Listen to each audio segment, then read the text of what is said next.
My name is Matt Daniel. I'm from the Spirit of VMI Political Action Committee and want to welcome you to the Election 2021 video series that we're doing for the Virginia Assembly House of Delegates.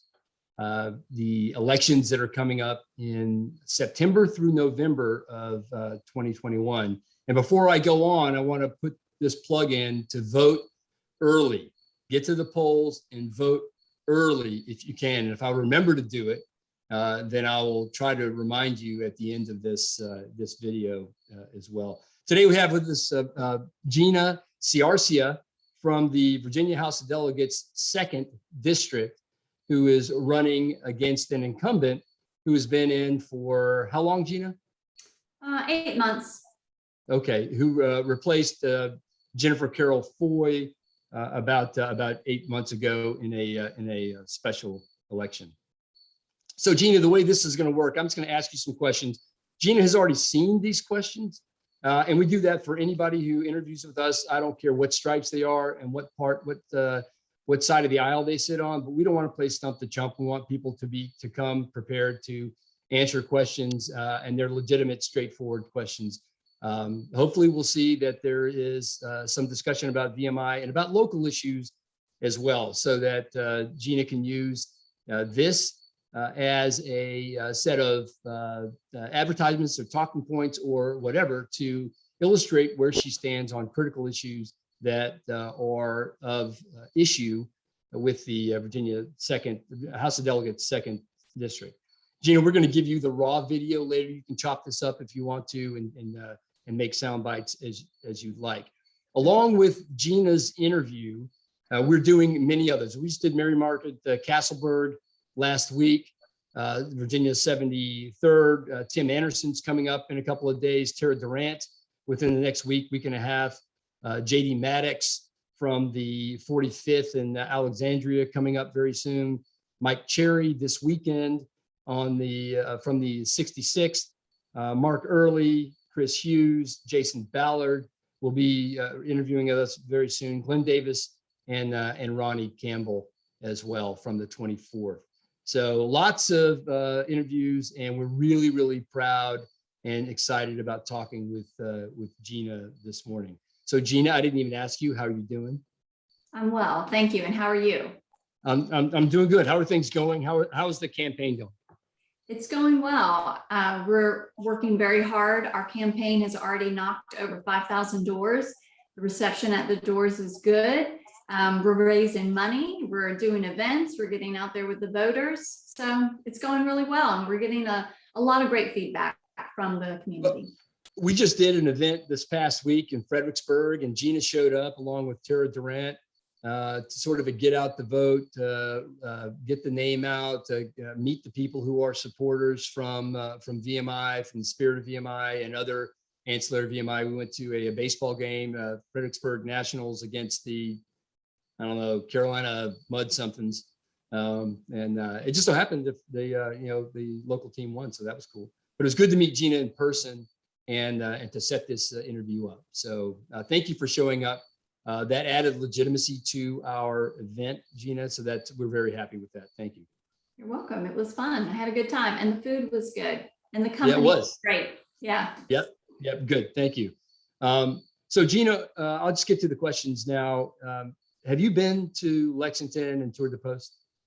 Yes, actually I have. So my oldest son, VMI was one of the schools that he was considering. And so we did a weekend at VMI where they invited students to come and spend the night in the barracks and, see what VMI life is like up close and personal. So my son and I did go to VMI, and we enjoyed our weekend very much.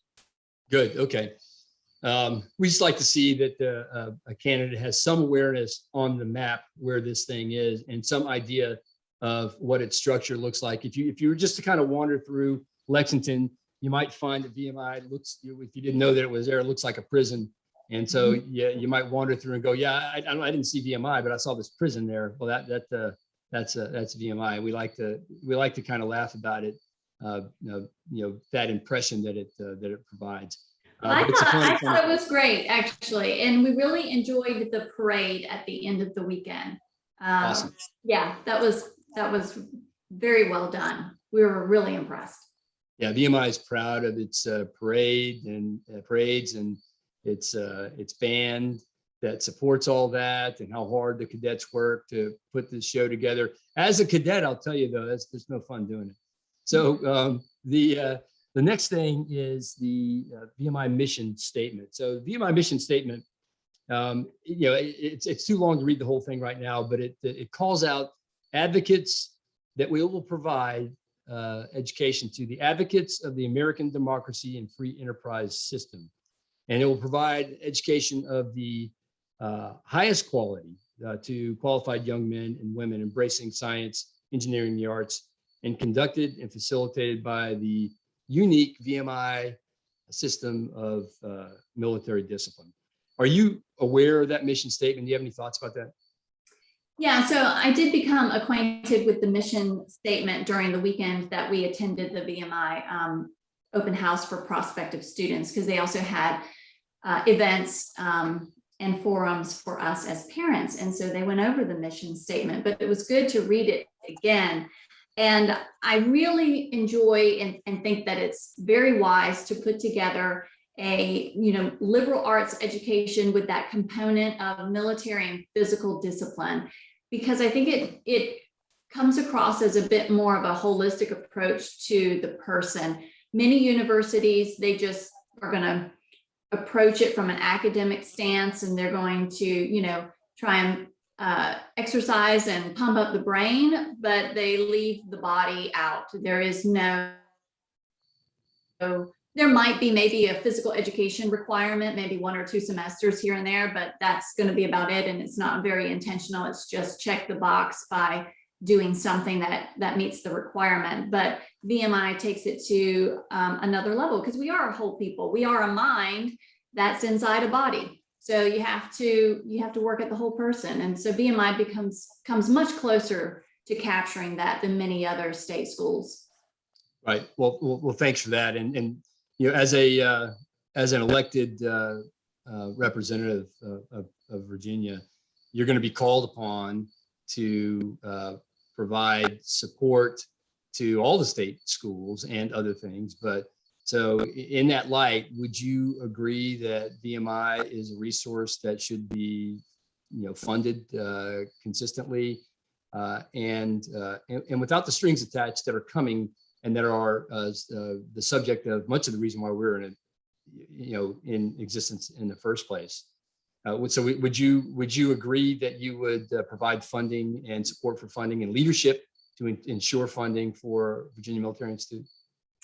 Yeah, absolutely. And one of the reasons why is because from an institution like VMI, you're going to have much higher level of quality leadership that comes out of the institution of VMI than you're going to have from many other schools.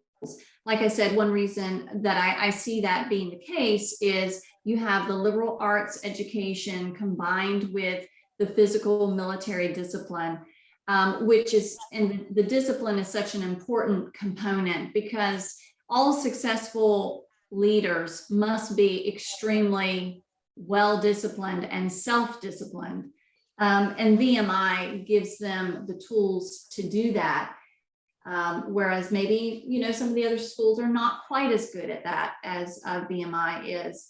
And you guys have an impressive list of accolades, Rhodes Scholars, governors have come from your school, a Secretary of State, Nobel Prize winners. So it's clear that VMI is producing leaders of the highest caliber. So that's something that lawmakers need to ensure gets the required resources and support that it needs. And hopefully those leaders that you're producing will stay in Virginia, because that would be the most ideal situation. Yeah, one of the things that the VMI is really proud of and makes it different from any place that I'm aware of is the honor system at VMI. A VMI cadet will not lie, cheat, steal, or tolerate those who do. Obviously adds to the core principles and values of integrity, honor, of course, respect, and all those good things that kind of cascade down from that. knowing what you know about the VMI honor system, is there anything that you would think of that would need to be changed, fundamentally changed within the honor system at VMI? I think that the honor code, it's short and sweet, and it's to the point, and it captures what needs to be captured in an honor code. One's honor is one's most precious possession. America's in a really bad place today. When we are suffering in part due to dishonorable leadership. So we need to create a generation of leaders who value their own personal honor over their own personal gain or ambitions. There's two things that if we do these things, then we're really pretty good off, and we do well. So don't bring harm to another's person or property, and do everything that you said you would do.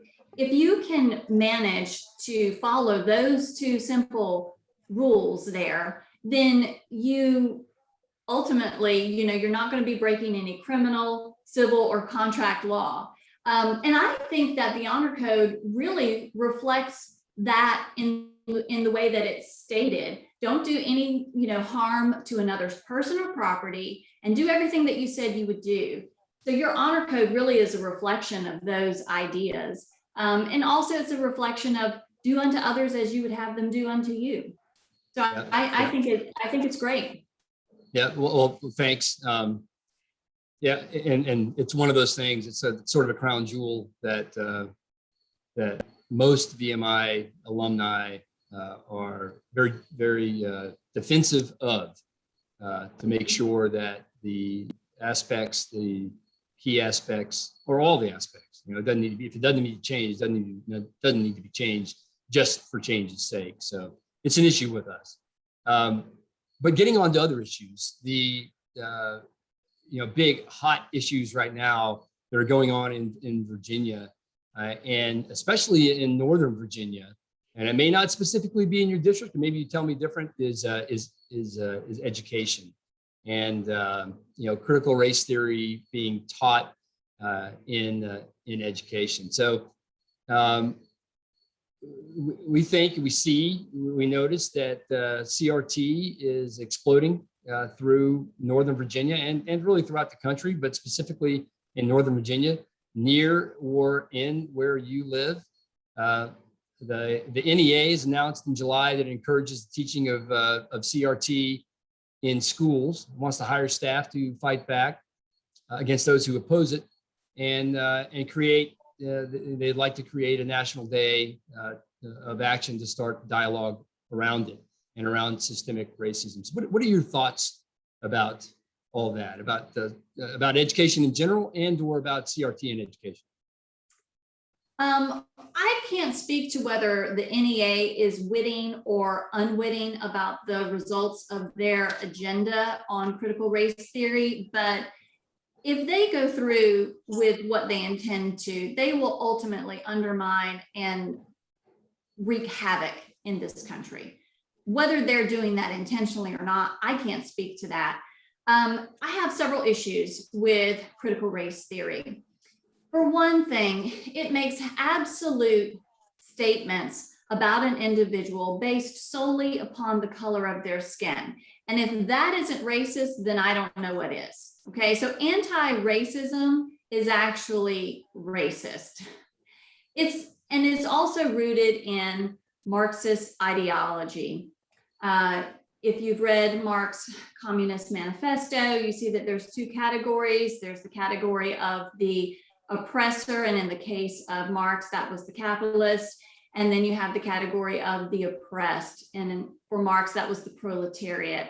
So that ideology is being used if we've just changed the categories from being economic in nature to being racial in nature. So if you have your category of oppressor, well, the most guilty oppressor of all would be a white Christian heterosexual male.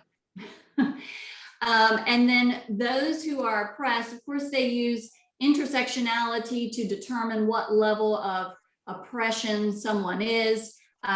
You know, I could say that as a female, I'm oppressed, but then again, I'm white, so in some ways I'm an oppressor, and it's just it is categories that are made to pit one category of persons against another category of persons. It's extremely divisive. There's no reconciliation. There's no forgiveness. It's just eventually the oppressed will overcome by bringing down their oppressors. So it's completely antithetical to American thinking and American principles and American values.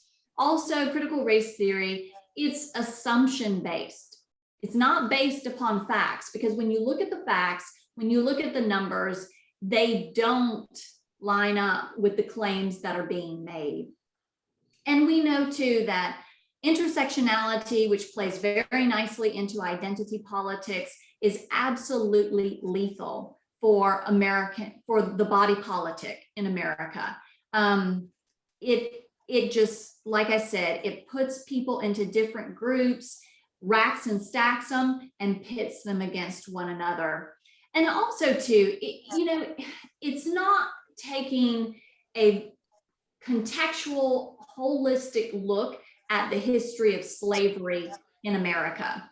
It's making bogus claims. You know, like for instance, the 1619 Project claims that America really began in 1619 when the first Africans were brought to Jamestown. Well, they're making a lot of assumptions about that. First of all, slave records were not even kept until the 1640s. So we cannot say definitively that those Africans were treated as slaves. They may have been treated more as indentured servants.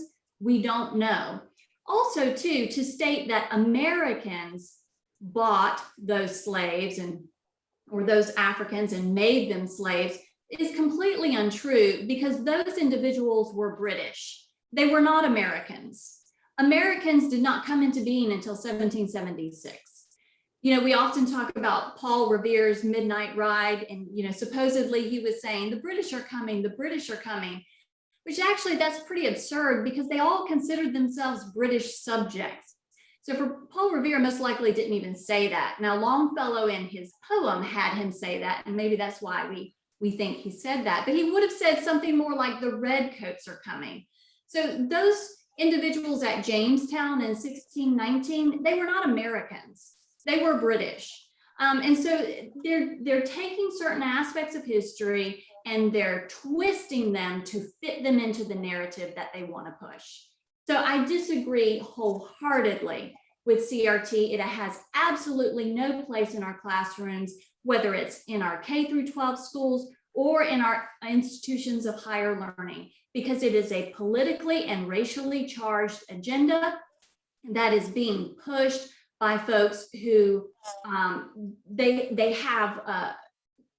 they're really, and honestly, in many ways, they are motivated by malevolence, and it's just antithetical to our American principles. I just got a history lesson, and I appreciate that.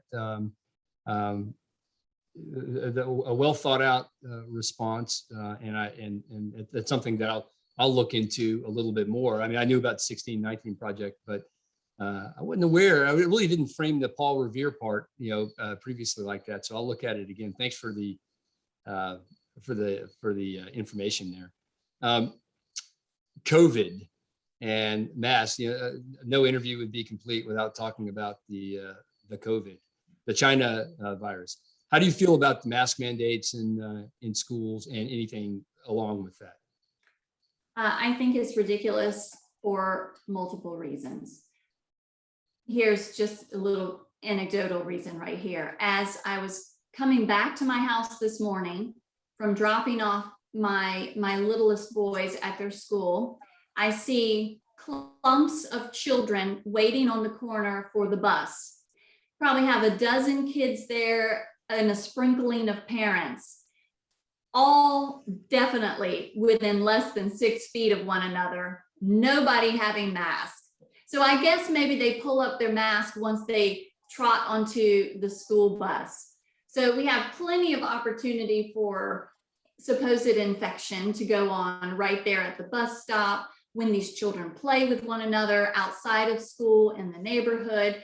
And additionally, as a teacher, we were in person last year, all year, 5 days a week at the school where I taught. And I taught high schoolers. Even high schoolers do not wear a mask properly. You are, as a teacher, multiple times a day having to tell students, pull up your mask, cover your nose with your mask, tighten up your mask. They don't wear it properly, and they don't wear it properly because they can't breathe, because it's annoying, because they're having to wear it for 8 hours a day. So it's not being worn properly. There's massive gaps all around a mask, on the top, on the bottom, on the sides. This virus is beyond microscopic. You can't even see it with a regular microscope. You'd have to have an electron microscope in order to view it. So there's plenty of space for the virus to, get around your loose fitting mask.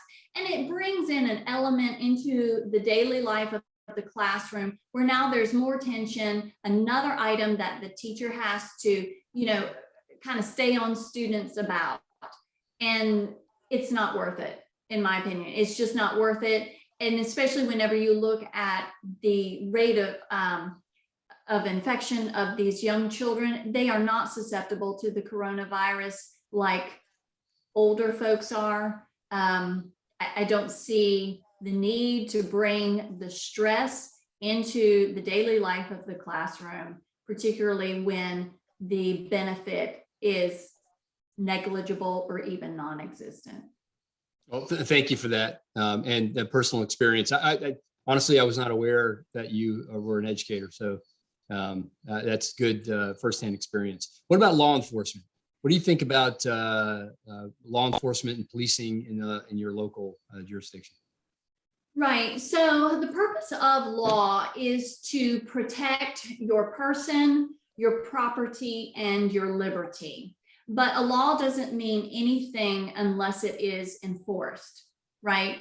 And the law is supposed to act as a restraining force upon individuals and society. I think if we were all very honest with each other, we could all definitively say, yes, there were a few times where I would have done something, but the idea of getting in trouble with the law restrained me from doing that thing. A simple example is when you're on 95 and you're cruising at like 79. I should have been a race car driver in another life. And you see that state trooper up ahead, what do? Everybody slows down. You can see the whole pack of cars just slow it down about at least 5, maybe 10 miles per hour. That officer, that presence of the law enforcement acts as a restraint upon every single car that sees it. So if we want our laws to matter, we have to have law enforcement. If we don't have law enforcement, you might as well not have any laws. It's the same thing if you're a parent, you know this. Sometimes you make up a rule for one of your kids or, the whole family. And then later on, a week or so goes by and you're like, man, enforcing this rule is really a pain. It's much more complicated and time consuming than I thought it was going to be. And you stop really enforcing it and the kids pick up on that. And before you know it, they're doing exactly what you didn't want them to do. Okay. Yeah, go ahead. I'm sorry. What's your opponent think about this? What's Candy King, right? What does she think about this? Yeah, so Candy King, it's interesting because her husband is actually a sheriff's deputy in Fairfax County, but yet she has voted lockstep with Democrats in their agenda and charge against our police force. So that shows you how dedicated she is to her party's ideology. So she voted against giving law enforcement a bonus in the special session. She's just right there with her party. We have to work with our law enforcement and not against them. They are not the enemy. There is a false narrative that is being pushed in this country that derides and debases our police, and the fact that legislators have gotten on board with it and led the charge with it has demoralized our police force. It is wrong, and communities are suffering because of it. We see this in the increase in crime rate. And the reason why this is happening, officers, who wants to work a job where the public and the law makers are, constantly on you, making false claims against you, casting you in the most negative light possible? Nobody wants to do that. So those who have, could retire, they're out. Recruitment is at an all-time low. And retention, there is a huge difficulty in retaining officers. So as a result, the community suffers, and those most particularly affected are the ones that the Democrats claim to support the most, and that would be those of a lower socioeconomic class. They're the ones that bear the brunt of it. And it's reckless and it's irresponsible. Yep. Okay, before I get all fired up, election integrity. What do you feel about voter ID? I'll just throw that out there. What about voter ID? Yeah, so when I started my campaign, I started a Facebook page for my campaign. I had to go through a 3-step identification process on Facebook in order to run political ads. It takes like at least a week to do all of this, to satisfy Facebook, that I am who I say I am. I firmly believe that requiring someone to show a picture ID in order to cast a vote is not inconveniencing, nor is it disenfranchising anyone. We have to show ID for so many things these days. Everyone has an ID. If you don't have an ID, it is easy to get an ID. You can get a state ID. It doesn't have to be a driver's license. So no one here is being disenfranchised. No one is being suppressed. This is just yet another narrative that's being pushed by the opposing party in order to stir up division and help them to control certain aspects and groups of the population. Yeah, here, man. In addition to supporting and defending VMI, of course, what do you think that your top 3 actions are going to be with your districts in order to serve your districts and and the people in your districts? Yeah, so I'm a huge proponent of school choice. I feel very strongly that if schools had to compete for students like businesses have to compete for customers, it would be a complete game changer for education in the Commonwealth. So I am for school choice, and who does that help? That helps the child who's stuck in a poor school district with a failing school. Now they have a way out. It baffles me that the opposition does not want to give them that way out, but I think it has a lot to do with the fact that they're so deep in the sheets with the teachers' unions. And so school choice, of course, no CRT, but if you had school choice, CRT would go away for the most part on its own, because most parents would not choose to put their child in a school that is pushing CRT if they could put them somewhere else. And then supporting our law enforcement, working with them and not against them. For instance, when lawmakers, go to make laws, they need input from the police. How does this affect your ability to enforce this law if we write it this way? What does that mean for you? And that's really important that that dialogue takes place, because many times what happens is, a law can be made and when it comes to enforcing it, there are unintended consequences, complications, and inability to enforce it in the way it was intended. So we need to work with our law enforcement. We need to fully fund them. We need to support them and rally around them, ultimately, so that we can have safe communities, because we've got to be able to recruit new police officers in order to fill the void, the gaping void that has been created. And then also in my district, transportation is a really hot issue. We're right there along the 95 corridor. So if you're going to go north or south, you pick either 95 or Route 1.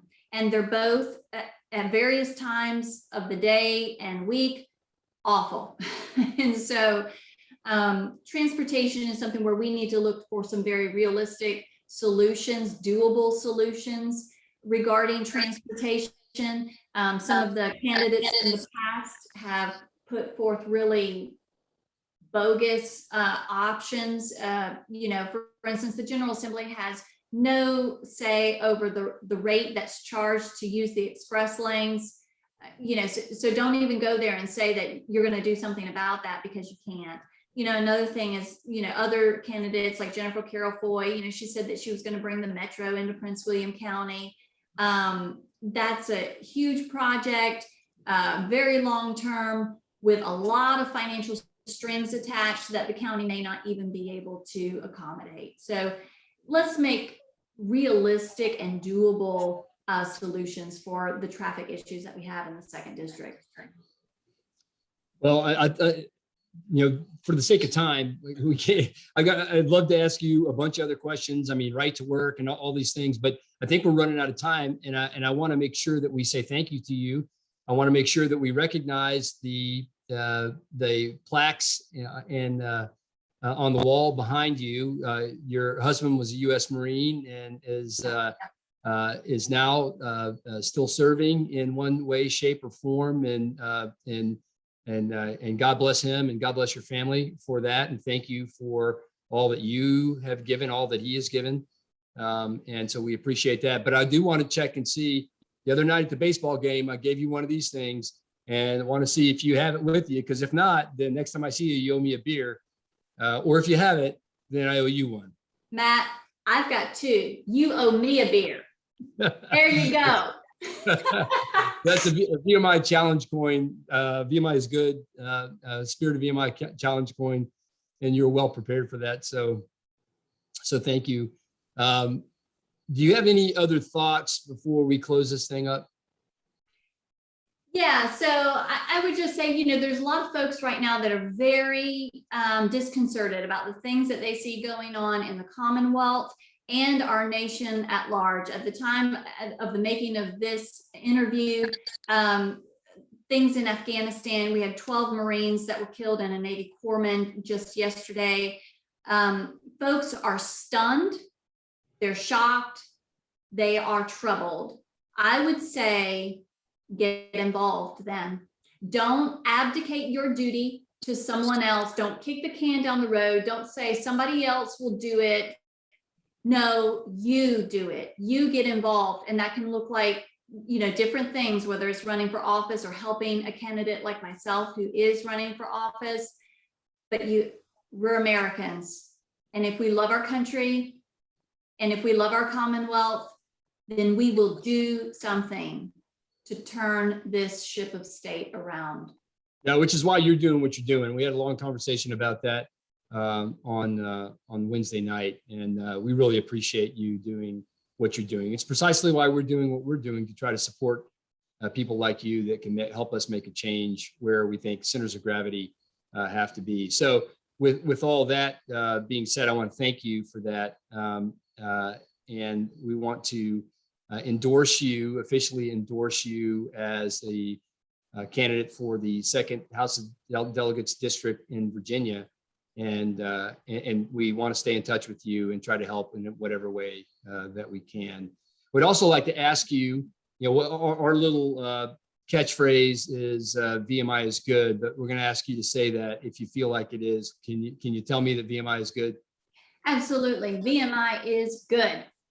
All right, good. Well, I owe you that beer, And Yeah. I thank you very much, thinking about your family and thinking about your husband's given so much. And thank you for this. Good luck with the rest of the race.